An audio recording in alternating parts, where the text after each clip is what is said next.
సొసైటీలో ఇప్పుడు ఏదైనా ఎలిగేషన్స్ వచ్చాయనుకోండి, ఒక హస్బెండ్ కి దూరం అయ్యి ఒక ఒంటరిగా ఉన్న మహిళలు చాలా ప్రాబ్లమ్స్ ఫేస్ చేసుకోవాల్సి వస్తుంది కదా. అలాంటి ప్రాబ్లమ్స్ ఫేస్ చేసుకోకుండా సపోర్ట్ చేస్తానని చెప్పారండి. మీకు అర్థమైంది అనుకుంటా.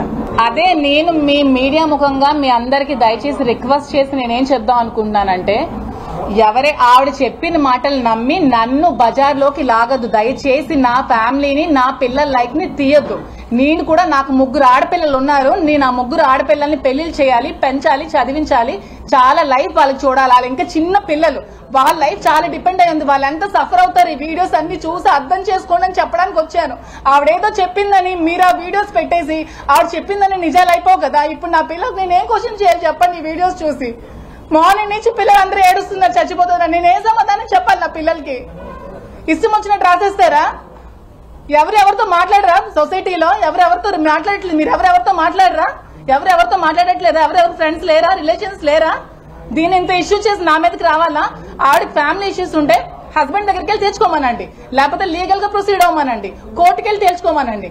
అతనికి ఆవిడకి అది సంబంధించిన విషయం. నా లైఫ్ ఎందుకు మధ్యలోకి లాగుతారండి? పిల్లలు క్వశ్చన్ చేస్తారనే ఇప్పుడు నేను శ్రీని గారితో ఉండదామని డిసైడ్ అయ్యాను. ఎందుకంటే ఇది వచ్చిన ఈ మచ్చ ఎప్పటికీ లైఫ్ లో పోదు. నేను చెప్పినా సరే ఎవరు నమ్మరు. నాకు శ్రీని గారితో నేను మాట్లాడలేదని ఎవరు నమ్మరు. ఎందుకంటే అది ఎంత స్ప్రెడ్ అవ్వాలో స్టేట్ లెవెల్ స్ప్రెడ్ అయింది. సో ఇక్కడతో ఇది ఎండ్ అయిపోతే పిల్లలకి మంచిది, నాకు మంచిదని డెసిషన్ నేను తీసుకోవాల్సి వచ్చింది. ఉంటాను. అది మేము తర్వాత డిసైడ్ అవుతాం. అది మేమంతా మాట్లాడుకుంటాం. డైవర్స్ అవ్వకుండా పెళ్లి చేసుకోకూడదు కదండి.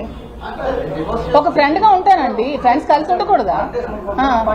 మీకు అమ్మాయిలు ఎవరు ఫ్రెండ్స్ లేరా? ఉంటాం కదా. ఏం మీతో ట్రిప్స్ కి రారా?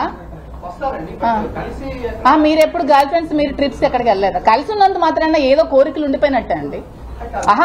ఇంకేం ఉండవా? కష్ట సుఖాలు ఏమి ఉండవా? ఇప్పుడు మీరు ఏమీ లేకుండా ఉన్నారనుకో, ఇప్పుడు చూడు అలా కాదు.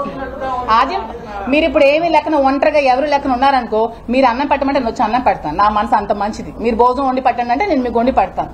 అంతేగాని ఎవరు కలిసి ఉండరా? ఫ్రెండ్స్ ఉండరా? లేడీస్ ఫ్రెండ్స్ ఉండరా? అమ్మాయిలు అబ్బాయిలు కలిసి ఎక్కడికి వెళ్ళరా? ట్రిప్స్ వెళ్ళరా? క్లాస్మేట్స్ ఉండరా? అలాగే ఇది ఫ్రెండ్షిప్ అనుకోండి. ఆద్యం ఆవిడ పోస్తున్నారు అంటే దీన్ని ఇంకా హైలైట్ చేస్తున్నారు ఆవిడ. అంటే ఇప్పుడు దూరం మెయింటైన్ చేసి నేను ఏం చేయమంటారు అంటే? ఓకే ఇప్పుడు నేను హస్బెండ్ అంటే ఇప్పుడు నేను హస్బెండ్ కి దూరం అయిపోయి ఇతనికి దూరం అయిపోయి ఏం చేయమంటారు? అంటే ఎలిగేషన్స్ వచ్చాయి కదా. ఇప్పుడు ఎంతమంది ముందు ఆవిడ వచ్చి ప్రెస్ మీట్ పెట్టారు కదా. ఎంతమందికి మొత్తం స్టేట్ లెవెల్ మార్నింగ్ నుంచి ఫోన్ ఓపెన్ చేస్తే ఇవే వీడియోస్, టీవీ చూస్తే ఇవే వీడియోస్, ఫేస్బుక్ చూస్తే ఇవే ఫొటోస్, నా ఫొటోస్ మొత్తం వైరల్ చేశారు కదా. ఇవి పోతుందా? పోదు కదా.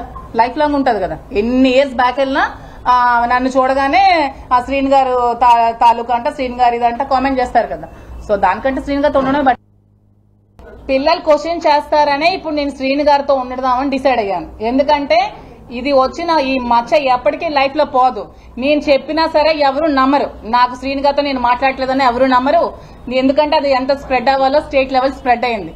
సో ఇక్కడతో ఇది ఎండ్ అయిపోతే పిల్లలకి మంచిది, నాకు మంచిదని డెసిషన్ నేను తీసుకోవాల్సి వచ్చింది. ఉంటాను. అది మేము తర్వాత డిసైడ్ అవుతాం. అది మేమంతా మాట్లాడుకుంటాం. డైవర్స్ అవ్వకుండా పెళ్లి చేసుకోకూడదు కదండి. ఒక ఫ్రెండ్ గా ఉంటానండి. ఫ్రెండ్స్ కలిసి ఉండకూడదా? మీకు అమ్మాయిలు ఎవరు ఫ్రెండ్స్ లేరా? ఉంటాం కదా.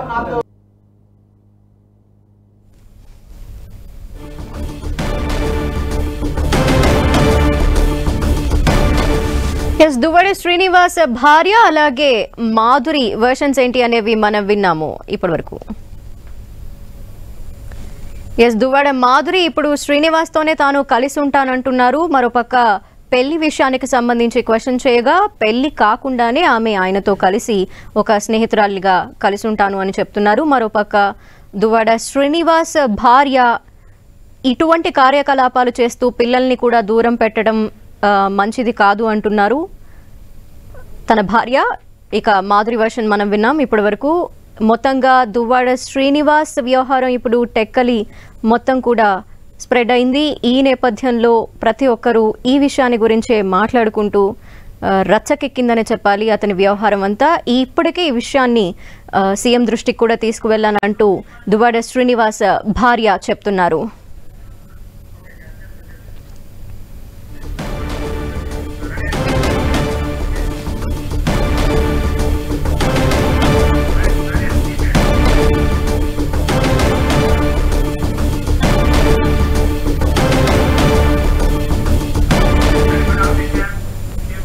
శ్రీకాకుళం జిల్లా టెక్కలి ఎమ్మెల్సీ దువ్వాడ కుటుంబ వ్యవహారం మరోసారి రచ్చకెక్కింది. 2 ఏళ్లుగా కుటుంబంలో విభేదాల కారణంగా వేరువేరుగా ఉంటున్నారు ఎమ్మెల్సీ దువ్వాడ దంపతులు. తమ తండ్రి వేరొక మహిళతో ఉంటూ తమని దూరం పెడుతున్నారు అని ఆరోపిస్తున్నారు దువ్వాడ కూతుళ్లు. తమ తండ్రి తమకు కావాలంటూ ఆవేదన వ్యక్తం చేస్తున్నారు. తమ తండ్రిని కలిసేందుకు ప్రయత్నించినా ఫలితం లేకుండా పోయిందని వాపోయారు వారు. ఇంటి వద్దే పడిగాపులు కాసినా కనుకరించలేదని వారు ఆవేదన వ్యక్తం చేస్తున్నారు.